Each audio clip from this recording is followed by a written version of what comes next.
সম্মানিত উপস্থিত নেতৃবৃন্দ, আসসালামু আলাইকুম ওয়া রাহমাতুল্লাহ। আপনারা সকলেই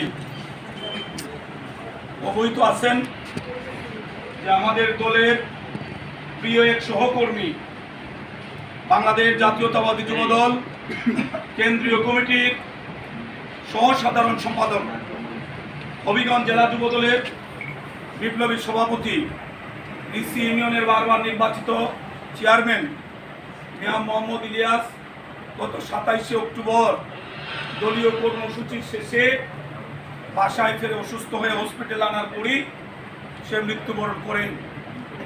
আজকে বাংলাদেশ জাতীয়তাবাদী দল হবিগঞ্জ জেলা শাখার উদ্যোগে আজকের এই মিলাদ মাহফিল, এই মিলাদ মাহফিলে আমাদের 15টা ইউনিট, বিএনপির 6টি থানা এবং 9টি পৌরসভার সব কয়টার নেতৃবৃন্দ এখানে উপস্থিত হয়েছেন। সেই জন্য আমরা জেলা বিএনপির পক্ষ থেকে আপনাদেরকে ধন্যবাদ জানাচ্ছি, কৃতজ্ঞতা প্রকাশ করছি।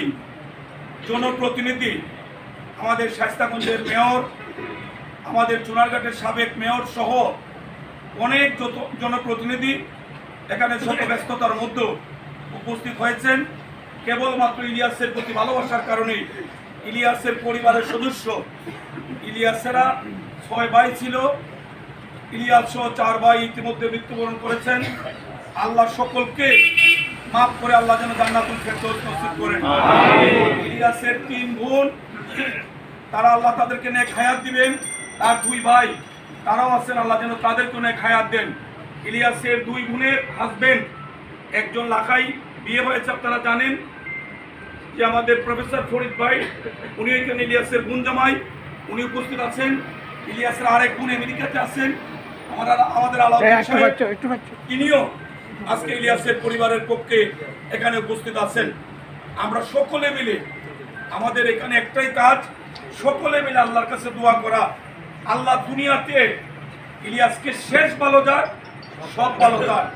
যে জানেজা আল্লাহ ইলিয়াসকে নসিব করেছেন, এই জানেজার উসিলায় আল্লাহ যেন তার পরকালের জিন্দেগিরও আল্লাহ সুখময় করেন, শান্তিময় করেন, আল্লাহ যেন তার জান্নাতের ফয়সালা করে দেন। তো এই মিলাদ শরীফ এবং দুয়ার একটাই আমাদের উদ্দেশ্য, এখানে কোনো বক্তব্য দেওয়ার বিষয় না। আমরা সকলে সমাবেত হয়েছি। আমাদের প্রিয় ভাই, আমাদের কনভেনর সাহেব আবুল হাশিম সাহেব এখানে আছেন, ইনিও, আমরা গত পৌরসভার মিলাদ ছিল না পরশুদিন, আমরা পরশুদিন সেই মিলাদে বসে যে আমাদের জেলার সকল নেতৃবৃন্দকে নিয়ে, দেখেন সেই দূর দূরান্ত থেকে, আমাদের চুনারঘাট থেকে একদম আসবেরিগঞ্জ, বানিয়াচক পর্যন্ত প্রত্যেকটা মানুষ এখানে তারা উপস্থিত হয়েছেন। শুধুমাত্র একটা জিনিস, যে ইলিয়াস সকলের সাথে সুন্দর ব্যবহার করেছে, ইলিয়াস সকলের সাথে ভালো ব্যবহার করেছে, সকলের সাথে দোয়ার মধ্য দিয়ে আল্লাহ যেন ইলিয়াসের কবরের শান্তির ফয়সালা করেন, এই উদ্দেশ্যে কিন্তু সকলের আশা। আমরা দোয়ার মধ্যে চলে যাব। আমাদের কনভেনর সাহেব আপনাদেরকে ধন্যবাদ দিবেন। যেহেতু আমরা রাজনীতি করি, দলের কর্মসূচির দিকেও আমাদের খেয়াল রাখতে হয়। দেখেন, এই দলের প্রতিষ্ঠাবার্ষিকী, যুব দলের প্রতিষ্ঠাবার্ষিকী যেদিনই আসবে, যেই সভাপতি তাকে, ইলিয়াসের মৃত্যু দিবস কিন্তু দলের প্রতিষ্ঠাবার্ষিকীর সাথে এক হয়ে গিয়েছে।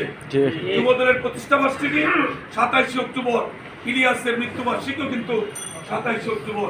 যেদিনই এই দলের প্রতিষ্ঠাবার্ষিকী যেই উদযাপন করবে, আমরা তাকিয়ে না থাকি, ইলিয়াসের কথা কিন্তু কারো ভুলার কোনো সুযোগ আছে বলে আমি মনে করি না। তারপর আমাদের কনভেনর আপনাদেরকে দাওয়াত দিবেন, আগামী রবিবার 7ই নভেম্বর বিপ্লব সংহতি দিবস, যে দিনটিকে কেন্দ্র করে বাংলাদেশ জাতীয়তাবাদী দলের প্রতিষ্ঠাতা চেয়ারম্যান শহীদ রাষ্ট্রপতি জিয়াউর রহমান সাহেব, বিএনপির প্রতিষ্ঠাতা, উনি রাজনীতিতে যারা আবির্ভাব ঘটেছিল সিপাহী জনতার বিপ্লবের মধ্য দিয়ে, সেই 7ই নভেম্বর আগামী রবিবারে আমরা কনভেনর সাহেব সময়টা নির্ধারণ করে দেবেন, আপনাদেরকে উনি দাওয়াত দিবেন। আমি অনুরোধ করবো, আমরা যেন সকলে শহরে যারা থাকি, আমরা যেন নিজ উদ্যোগে অন্যদেরকে সঙ্গে নিয়ে 7ই নভেম্বরের এই কর্মসূচি আমরা সফল করতে পারি। আর এই যে বর্তমান অনির্বাচিত সরকার, নিশিরাইতের সরকার, দ্রব্যমূল্যের ঊর্ধ্বগতি, যে পরিমাণ আগামীর ঊর্ধ্বগতি, জনগণকে সচেতন করার জন্য লিফলেট দিয়েছে।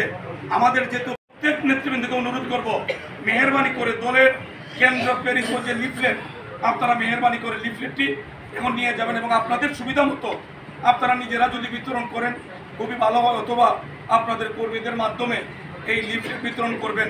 আর কিছু পোস্টার, অল্প পোস্টার যেখানে দেওয়া যায়, এটার দায়িত্বে আমাদের তাজুল ইসলাম চৌধুরী ফরিদ এবং মহিবুল ইসলাম শাহিন আছেন, তারা আপনাদের হাতে এখনই পৌঁছে দিবে। আমি মনে করি যে আমরা যে আজকের মূল উদ্দেশ্য ইলিয়াসের জন্য দোয়া, আমরা সকলে প্রাণ খুলে দোয়া করব। ইলিয়াসের বাবা কিন্তু অসুস্থ, উনি 85 বছর বয়স, উনিও কিন্তু আগাগোড়া বিএনপি। আপনারা অনেকে জানেন কিনা, ইলিয়াসের চাচা শ্রীমঙ্গলের বড় ব্যবসায়ী শেরালি সাহেব, হাজি শেরালি সাহেব, দানশীল ব্যক্তি, উনি কিন্তু শ্রীমঙ্গল থানা বিএনপির সভাপতি ছিলেন। আমি দেখতাম সাইফুর রহমানকে যখন মানুষ স্যার বলতে বলতে মুখে ফেনা তুলে ফেলে, তখন উনি সাইফুর রহমানকে বলতেন অভামন্ত্রী বেটা, পরে তুমি কই যাইবা। সাইফুর রহমান কিন্তু বিরক্ত হইতেন না, কারণ আমরা শেরালি সাহেব একজন সৎ মানুষ ছিলেন, একজন ভালো মানুষ ছিলেন। এই ইসহাক ভাইও খুব ভালো মানুষ, সৎ মানুষ, ইনিও বাসায় অসুস্থ। আমি হুজুরকে অনুরোধ করবো যে ওনার জন্য দোয়া করবেন। সবাই ভালো থাকেন, যারা কষ্ট করে আসছেন সকলকে জেলা বিএনপির পক্ষ থেকে কৃতজ্ঞতা জানিয়ে কনভেনর সাহেবকে